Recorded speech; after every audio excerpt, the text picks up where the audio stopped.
What's up, everybody? GeauxBurns reviewing the further adventures in Finance and Felony update that came out this past Tuesday for Grand Theft Auto Online on Xbox One, PlayStation 4, and PC.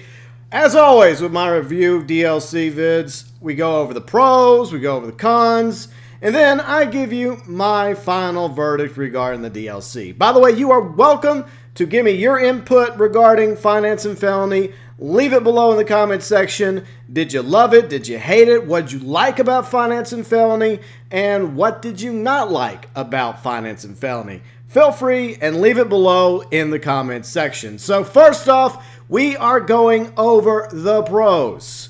Now, the big pro, in my opinion, regarding Finance and Felony revolves around the brand new SecuroServe CEO mode, which allows you to be a CEO, buy an office, create your own organization, and of course purchase a warehouse along with hiring associates and building up your criminal empire. I think this is a fantastic new feature to Grand Theft Auto Online that's going to add some new, much needed replayability to the game and a new way for you to make money besides grinding heists, contact missions, and double money event weekends or weeks whenever they decide to make a job or an adversary mode or a race or a death match, etc. Double money. So this is going to be a great way for you to earn money playing Grand Theft Auto Online as a CEO. Now, there is a con to this revolved around the associates. We'll talk about that in a moment when we go over the cons. Next, of course, is Rockstar listening to us.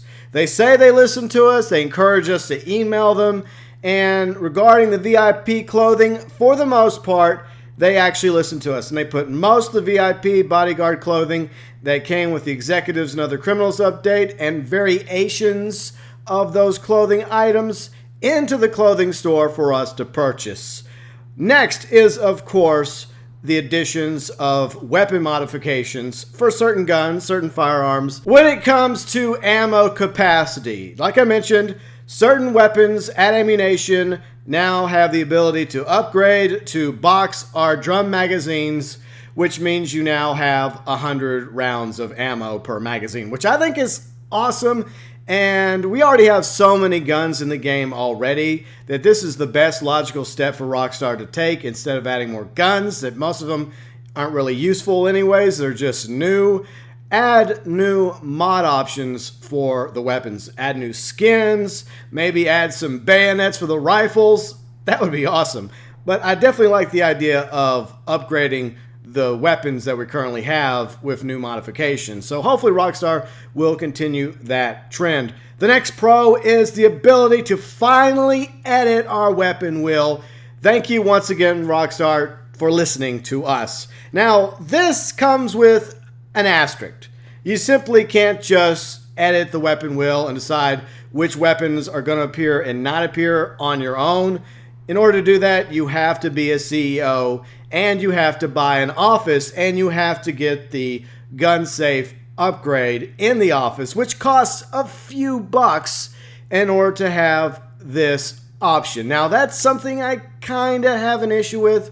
I really wish Rockstar would have just made it to where we could go into our heist room and do this instead, but money, right?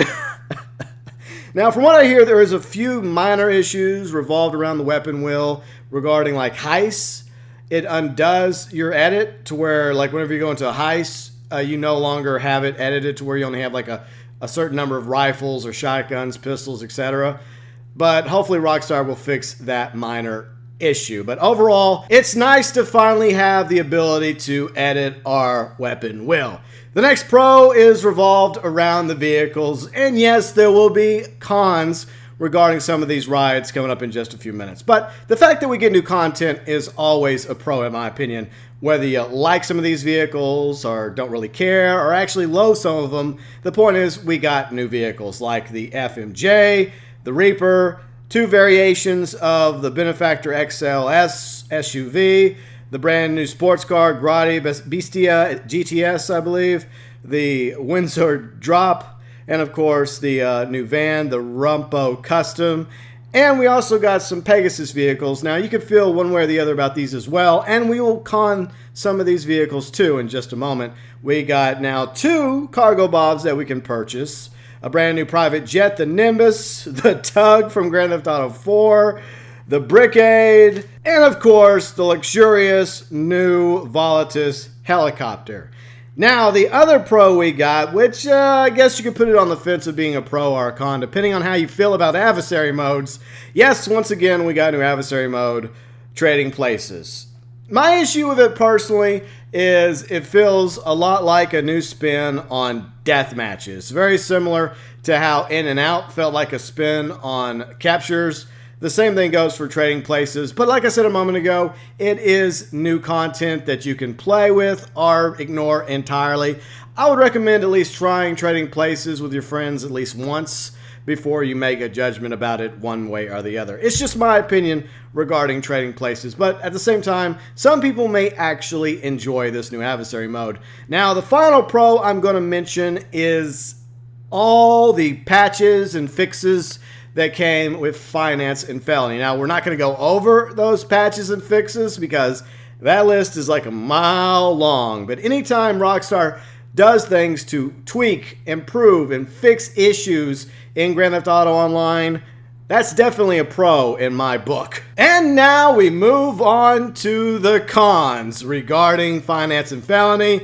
And a lot of these cons obviously tie into the pros. It's like two sides of the same coin. There's the heads and there's always the tails. Now, regarding the CEO jobs, there's some issues revolved around there. To begin with, I don't like how the associates get screwed financially. Yes, I realize you get paid a few $1,000s every few minutes for being an associate. When the CEO finally sells their goods, I feel like that the associates that helped him or her deserve a cut, at least 5% for each of them. And it doesn't have to be set like Heist is, whereas the leader, you determine exactly how much each member of your team gets. It could just be like a base 5% bonus depending on how much you sell, whether it's $20,000, $200,000, $2 million worth of goods sold. I believe that the associates that helped you get those crates and stockpile your warehouse each deserve a nice little 5% bonus. Now, I'm sure Rockstar has its reasons for not doing something like this.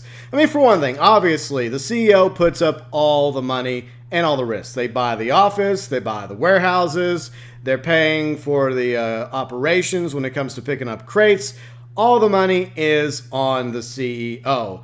But at the same time, I feel like the associates would be a lot more enticed to continue working with an organization if they knew at the end of the road, when the CEO sold whatever goods they amassed at the warehouse, that they would get a little something extra. And maybe they have to still be active in the organization when the time comes, instead of like being like off to work or school or sleeping or whatever. So they all have to get back together and be in the organization when the CEO does make the sale in order for them to get their cut. I just think that 5% is better than nothing, which is what the associates are currently getting. Now, the alternative is something I suggested in my video yesterday regarding the CEO life, is that if you find 2 or 3 other players or friends, crewmates that are also willing to take turns being CEOs, and you do a couple CEO jobs each, and you switch organizations, going from one person to the next and the next and the next, which in the long run would be symbiotic for everybody, all 3 or 4 people involved, taking turns being CEOs. But the reality is, not everybody that plays Grand Theft Auto Online has that kind of money to buy an office or warehouses in order to be a CEO. So that's why I think that at the very least, associates need some sort of additional bonus along with their fee that they get every few minutes. A few other cons revolved around specifically the CEO mode or CEO jobs, whatever you want to call it, is I really wish that you could do the CEO jobs in a friend lobby or an invite-only lobby instead of having to go into a public session. Yes, I realize you can eventually find a public session with very few or no one else in it, but that does take time. And to be honest, I really don't understand why Rockstar decided to go about it this way, unless there is some sort of difference as to how the friend invite-only lobbies are set up compared to the public lobbies, which made it almost impossible for Rockstar to actually make the CEO jobs work in the invite friend lobbies as well as the public lobby. So I don't know what the answer is there. I just wished it wasn't the case. The other few cons I have regard around CEO, I know I'm going on and on about it, is another issue. The CEO vehicle upgrades don't really help much. And of course, the bloody safe. That's one of the things you can purchase when you're buying an office. Now, the gun rack safe, whatever you want to call it, is useful because it allows you to edit your weapon wheel. But the safe is completely useless. It serves no purpose and is a complete waste of your money. It's just for aesthetic purposes. You open it and you see all this money, but it doesn't matter how much money you happen to have in your bank account. It's the same amount of money. Doesn't matter whose safe it is, my safe or your safe. It has no real purpose in the game. So that is a big con in my honest opinion. So buyer beware, stay away from the safe unless you just happen to have a ridiculous amount of money to blow. All right, so some more cons is the lack of mod options for most of the purchasable vehicles. I really wish that Rockstar would have had, different spoilers for the Reaper and the FMJ, spoilers that actually work similar to the T20. And I just feel like we got gypped when it came to mod options, because that's another way to make your vehicle look as unique as possible. I'm not asking for it to go over the top for the mod options, but I feel like overall for all the vehicles that were included, the mod options were very lacking. Despite the fact that overall the price tags for the vehicles were much lower than I expected. I was going by Ill-Gotten Gains Part 1 and 2 numbers, but obviously, Rockstar learned its lesson, apparently, about that. So, another con regarding the vehicles is, while I don't go over leaks, because a lot of times they turn out to be fake, it has been basically all but confirmed that there's 3 additional cars eventually coming to Grand Theft Auto Online. All they gotta do is switch on the tunables. So my theory is Rockstar is going to do the same thing they did with the 3 Lowrider Custom Classics in April, is each week, maybe starting Tuesday, they're going to unlock a new car. Like Tuesday, they'll unlock a car, then the next Tuesday, another car, then the Tuesday following that, they'll unlock the 3rd car. So I have issue with that because I think the Rockstar should just put all the cars out at the same time. That way, you don't feel like, oh, damn it, I could have bought this car instead of spending my money on that car. But at the same time, play devil's advocate. This does buy you a little bit more time to save up some money, either doing CEO jobs or heists, missions, etc., in order to purchase the new vehicles whenever they happen to come out. Now let's talk about the Pegasus vehicles. Now, if you enjoy some of these Pegasus vehicles, more power to you. Even though personally, I don't really see the point in purchasing them.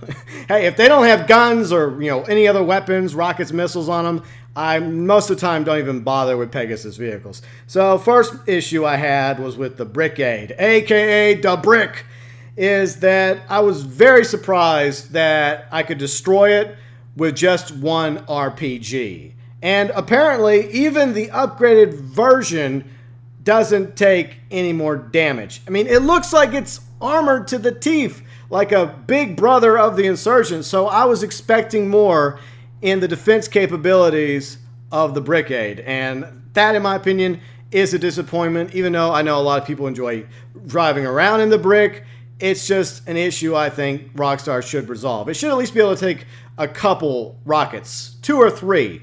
Maybe not as many as the Insurgent, but it just seems like you're not really getting your money's worth when you see this big armored-looking vehicle drive by, and all you gotta do is fire one rocket or sticky bomb at it in order to take it out. The next Pegasus vehicle that's getting a con is the Jet Sam Cargo Bob, because there is really no difference between the regular military Cargo Bob for like $1.79 million and its red and white brother that's nearly $2 million, except for the nearly $200,000 price tag and a paint job. I mean, come on, Rockstar. I mean, couldn't have you just given us the option to pick which paint job we preferred instead of forcing people to pay an extra $200,000 for the same damn Cargo Bob? That seems ridiculous in my opinion, which is why I'm giving the Jet Sam Cargo Bob a con. Now, what's funny is the other Pegasus helicopter is also getting a con.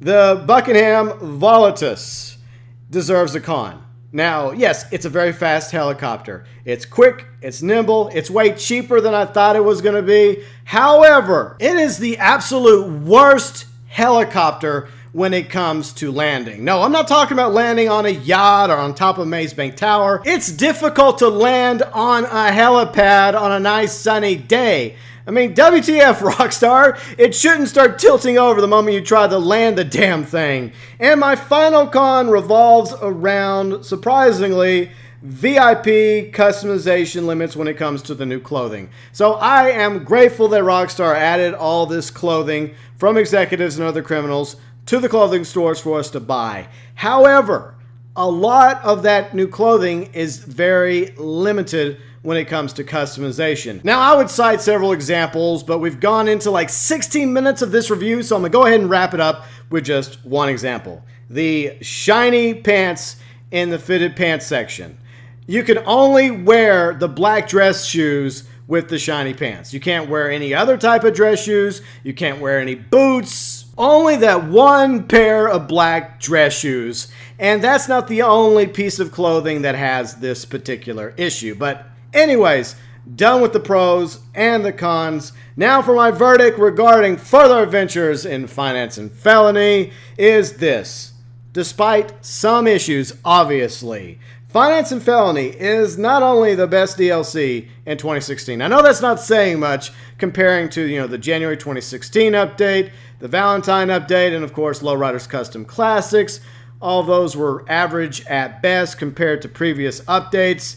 I consider Finance and Felony overall, especially concerning the addition of the CEO jobs, to be one of the top fives when it comes to DLCs in Grand Theft Auto Online history. Now, I may catch some flack and tomatoes for that, but bear in mind that that really does change the game for Grand Theft Auto Online. It adds new life and a lot of replay factor to the game.